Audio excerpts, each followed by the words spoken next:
Росреестр поможет Абхазии провести инвентаризацию и кадастровую оценку объектов недвижимости. Инвентаризация запланирована на 2026 год, а кадастровая оценка приоритетных объектов на 2026-2027 годы. Более подробно об этом будем говорить в студии с директором кадастровой палаты Тимуром Сангуля. Тимур, спасибо, что с нами здесь, в студии. Здравствуйте, спасибо, что пригласили. Итак, недавно к вам приезжали российские специалисты, которые будут оказывать в будущем поддержку в инвентаризации и кадастровой оценке объектов недвижимости. Давайте с этого начнем наш разговор. В чем заключается их поддержка и насколько она нужна кадастровой палате? Да, можно сказать, что в данном случае коллеги из Росреестра там и ПКК Роскадастра окажут техническую помощь, связанную в первую очередь с обновлением так называемой картографической основы. Это аэрофотосъемка территории урбанизированной части в высоком разрешении, которая позволит находить и определять границы объектов недвижимости, что значительно уменьшит объемы необходимых работ и финансовых затрат для проведения кадастровых собственными работ. силами. Да, собственными силами, даже в рамках инвестпрограммы. То есть это механизм, который упростит сам процесс. В том числе это позволит владельцам этой данной недвижимости избежать базовых трат на кадастровые работы. То есть это для тех, чья недвижимость попадает под действие данных в список приоритетных объектов недвижимости, для них это даже большое благо, потому что им не нужно за это платить. То есть... это с другой стороны, в общем, это и для государства, и для граждан получается выгодно, но с другой стороны, государство таким образом... Получает сведения. Сведения, но люди, может быть, не захотели бы, самостоятельно это сделать, прийти, и государство таким образом стимулирует. Да, это один из механизмов, заключенный в законе о кадастре недвижимости, о том, что если есть возможность, если есть необходимость, регистрационный орган может проводить систематическую регистрацию объектов недвижимости, что подразумевается и проведение то есть необходимой инвентаризации всех необходимых под систематической регистрацией объектов недвижимости. В данном случае Росреестр будет оказывать методическую, в первую очередь, помощь. Это поможет в разработке, лучше всего, нормативно-правовых актов, поможет в разработке нормативно-правовых актов для кадастровой оценки, потому что для нас сфера очень новая, специалистов в этой области нету. Это не рыночная оценка, но очень близкая, конечно, к ней, но есть свои специфики, то это нужно и механизмы, и новые нормативы, и новые инструменты разрабатывать с нуля. Мы пользуемся, и наши оценщики, которые есть на рынке в Абхазии, инструментами российскими, в том числе и УПВС, и там специальные коэффициенты, там они используют российские тоже стандарты. В данном случае нам нужно создавать свое. Что касается самой инвентаризации, это процесс сложный, но сами работы полевые, работы с недвижимостью, работы с документами будут осуществляться только кадастровой палатой. То есть коллеги из Росреестра и российские коллеги вовсе не будут взаимодействовать с документами и напрямую с гражданами. Они занимаются только той частью, которая не является прямым инвентаризационным процессом.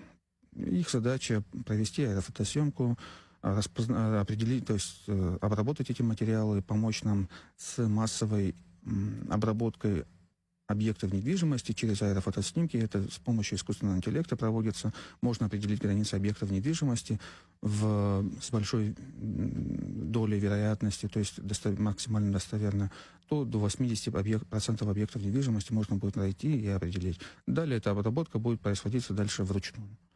И полевые... вручную как раз будут наши сотрудники, ваши сотрудники. Тут можно привлекать и коллеги из Росреестра. В данном случае они просто определяют, правильно ли искусственный интеллект определил контуры здания по основаниям его поворотных точек, контуры зданий и земельных участков.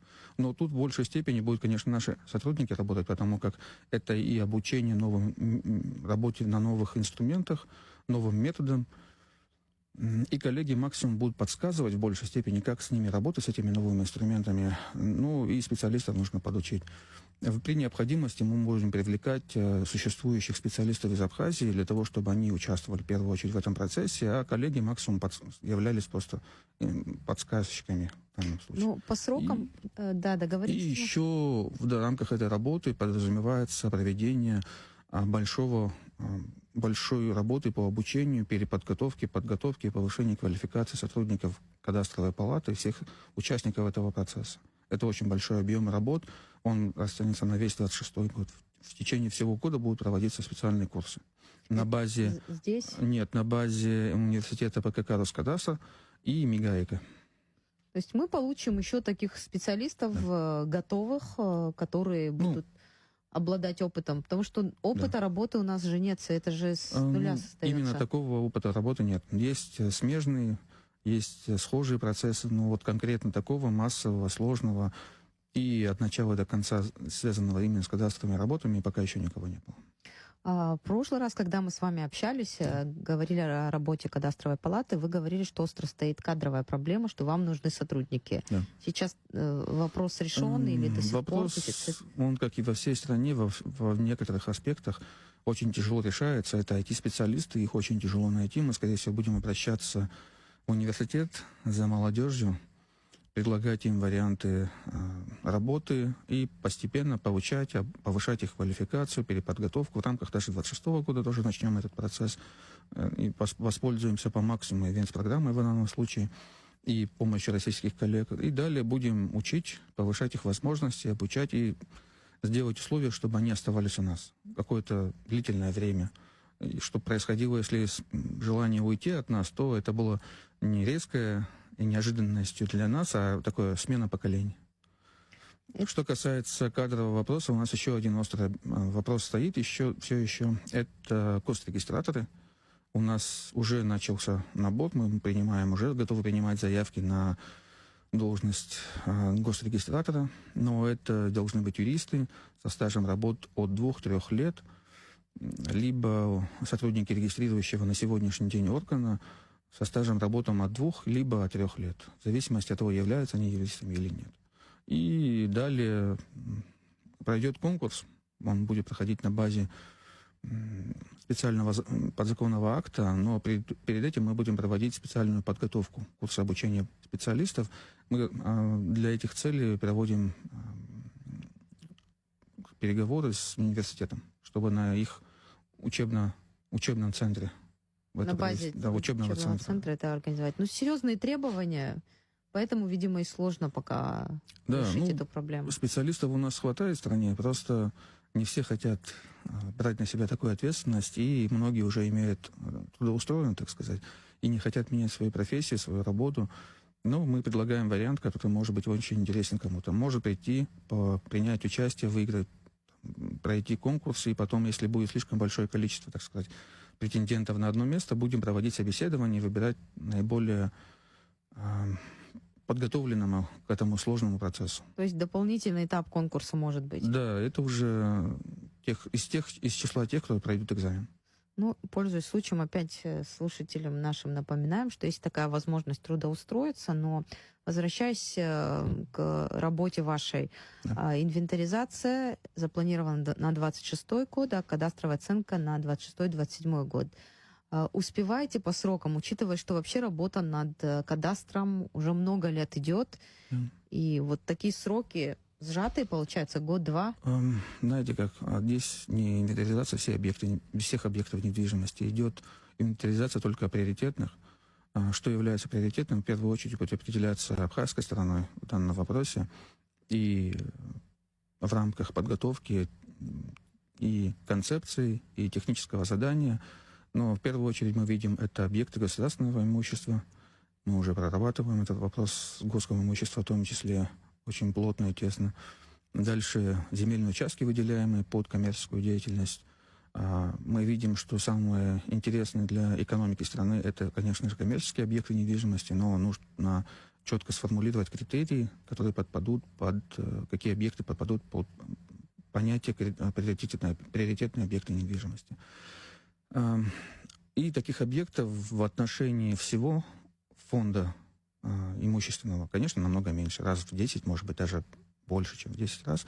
Поэтому это не такая сложная задача. Коллеги из России за 2 года провели инвентаризацию 6 миллионов объектов в своих система новых регионах. налажена. Да, они имеют представление, поэтому без них это сделало бы действительно очень тяжело для нас, потому как мы не имеем опыта, а у них есть очень большой опыт в этом вопросе. В условиях войны они это делали, опасности ракетные и таких иных ситуаций, то есть это не просто работа в мирное время, а у них под бомбежками они все это проводили. Что они знают, как это сделать. То есть это дает нам гарантию того, что Да. вот в эти сроки вы уложитесь. Но, кстати, электронный сервис Росреестра дает различные возможности. Это и возможность подачи заявления в любое удобное время суток из любой точки мира.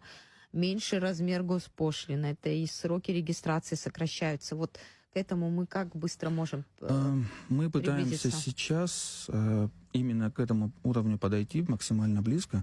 Изначально наша система СКН, автоматизированная информационная система кадастра недвижимости, разрабатывалась на уровне первого поколения, там, где заявление производится в виде бумажных носителей. В этом случае уровень безопасности требуется намного ниже, потому что персональных данных в системе очень мало, и они практически не проводят дополнительную внутреннюю обработку, и утечки данных можно избегать простыми методами. Но так как современный мир ушел далеко от того, что было 5 лет назад, даже 2 года назад, когда искусственный интеллект только являлся пока еще фантазией, а сейчас он уже является данностью, поэтому мы сегодня также включаем в эту инвестпрограмму, в эти работы, инвентаризационные механизмы, которые позволят нам модернизировать нашу систему до этого же уровня. То есть возможность подавать заявления, получать услуги через дистанционное устройство и максимально сократить срок обработки данных и сроки обработки получения услуги, учетно-регистрационных и иных. Некоторые процессы все-таки не получится полностью автоматизировать или пройти более ускоренным процессом, потому как тот же процесс купли-продажи объекта недвижимости, он требует до конца 2026 года нотариального удостоверения, поэтому проскочить этап нотариального удостоверения не получится. Его нужно пройти полноценно, как положено, а дальше у нас можно его пройти очень быстро. Что такое материальное удостоверение? Нотариальное все. удостоверение, да. То есть это надо будет у нотариуса заверить? Да, подготовить договор. Хорошо. Вы сказали, что приоритетные объекты недвижимости — это государственная собственность и другие объекты. А вот объекты, которые принадлежат гражданам, вот до них когда дело дойдет? Они будут, в заявительной форме. То есть граждане пока не обратятся, мы не будем приступать к проводению инвентаризационных процессов пока что. Мы видим сложности с этой частью недвижимости в стране, потому как там очень много спорных, сложных, даже послевоенных сложных вопросов у граждан. Мы пытаемся максимально обойти эти сложные моменты, чтобы гражданам не создавать сложные ситуации. И также мы направили для предложения в парламент, которое позволит амнистировать множество существующих сложных ситуаций, которые мы просто примем за данность. Мы будем по факту существующую ситуацию граждан регистрировать их, и проводить их учет и регистрацию их недвижимости в случаях, если это не противоречит интересам третьих лиц, то есть соседей, иных граждан Республики Абхазия, государственным интересам. То есть тут будем учитывать все, что возможно, чтобы создать благоприятные условия для граждан, чтобы им было максимально комфортно и не создавать им сложности. Получается, что мы не можем говорить о полном кадастре недвижимости. Нет, мы говорим о том, что кадастр недвижимости, как и предполагалось, опустится в заявительном режиме. А российские коллеги помогут нам произвести инвентаризацию, то есть внести в реестр недвижимости большой объем данных об объектах, которые несут большой экономический эффект могут привести. Перспективу какую-то имеют экономическую перспективу. Да, перспективу в быструю, в ближайшее время и на долгосрочную перспективу тоже. А индивидуальный жилищный фонд — это больше социальное. Тут, если получится, если будет возможность, мы, конечно, тоже хотели бы использовать возможности такого рода процесса, но мы считаем, что лучше произвести подготовку, научиться на приоритетных объектах недвижимости, понять, как можно обойти вот эти подводные камни, которые возникают с индивидуальным жилищным фондом. И дальше, возможно, мы какой-нибудь механизм разработаем уже внутренний, не связанный с российскими коллегами, самостоятельно, поэтапно будем что-нибудь проводить. Сейчас работает комиссия по контролю за предоставлением земель в прибрежной зоне. Проверка идет. Это тоже работа, которая вам должна в том числе помочь, да? Да. Я понимаю. Тут идет проверка земельных участков, сбор данных и всего остального. Мы уже связывались, имеем контакты с этим процессом, и результаты их работы нам очень сильно помогут, конечно. Любая информация о земле и объектах недвижимости для нас очень ценна. И чем свежее она, тем лучше. Тем ближе мы к владельцу недвижимости истинному. То есть ситуация с владельцем недвижимости может измениться буквально за один день. То есть сегодня вы сделали обновление материалов БТИ, например, либо госского имущества, либо землеустроителей о том, кто владелец, то есть получил земельный участок, а завтра ситуация может резко измениться. Тогда встает вопрос о том, вот эта коммуникация между местными администрациями, где они начинают вот этот этап регистрации. Вот эта коммуникация, она плохо выстроена, это тоже... Мы готовим к этому процессу тоже взаимодействие и выстраивать, собираемся структуру так, чтобы администрациям было очень удобно с нами взаимодействовать. Скорее всего, будем использовать тот же механизм, о котором вы сказали ранее, как люди могут заявлять за кадастровую палату для получения услуг. Точно так же администрации могут обращаться к нам через систему, через электронную систему документооборот. Но это проще организовать, чем с гражданами, потому как мы можем через внутренние контуры, через внутренние закрытые системы их подключать к чему-то и организовывать процесс через существующие уже и для граждан в том числе усиленную цифровую подпись. То есть она уже доступна и для граждан, поэтому мы видим в ней возможность использовать многие ресурсы, многие процессы через онлайн. И тут то же самое по максимуму хотим использовать этот процесс для взаимодействия и общения не только с местными администрациями, но и с другими госорганами. Люди обсуждают, вообще читают эти новости, обсуждают и думают, некоторые задаются вопросом, что, возможно, в будущем БТИ упразднят, эти функции перейдут либо к кадастровой палате, либо к другим учреждениям, ведомствам. Вы знаете, вот мы к этому движемся. Но БТИ имеет много функций больше, чем только учет и регистрация. У них даже в уставах, при том, что уставы все разные, удивительно было для нас всех открытие, что БТИ каждого района является самостоятельной структурой, у которой разный устав. Опирается на свои какие-то... На свои критерии, которые не соответствуют критериям соседнего района. Например, Гальский район вообще не имеет учреждения, там это отдел всего лишь при администрации. То есть это самый уникальный из всех получился. Но функций у них много. В том числе, например, при вводе объектов недвижимости в эксплуатацию проводят техническую экспертизу. Что такое техническая экспертиза? Это понятие более широкое, нежели просто кадастровая работа. Кадастровая работа — это просто определение технического плана, составление технического плана, для которых нужно определить контуры внутреннего помещения, местоположение окон условно и высота здания, высота комнат, все. Там не нужно определять, где находится коммуникация, где находится проводка и остальные особенности строения. То есть это более сложный процесс, который требует какого-то органа. А значит, БТИ в этом случае точно нужен. То есть более обширная информация у них, более детальная информация. Более детальная, связана с техническими устройствами при вводе объектов в эксплуатацию. А таких объектов ежегодно вводится немало. Десятки и сотни. Десятки, как минимум, в каждом районе ежемесячно попадают под процесс выделения земельных участков, ввода объектов в эксплуатацию. То есть понятие очень широкое, и сейчас появляется очень много аспектов в разных законодательных сферах. Тот же градостроительный кодекс весьма обширный, сложный, и документ, в котором очень большой объем работ. То есть, возможно, есть перспективы для участия в этом процессе и много других. То есть, в первую очередь надо понимать, что БТИ, сотрудники БТИ — это сотрудники администрации. Администрация может преобразовывать их деятельность так, как они захотят.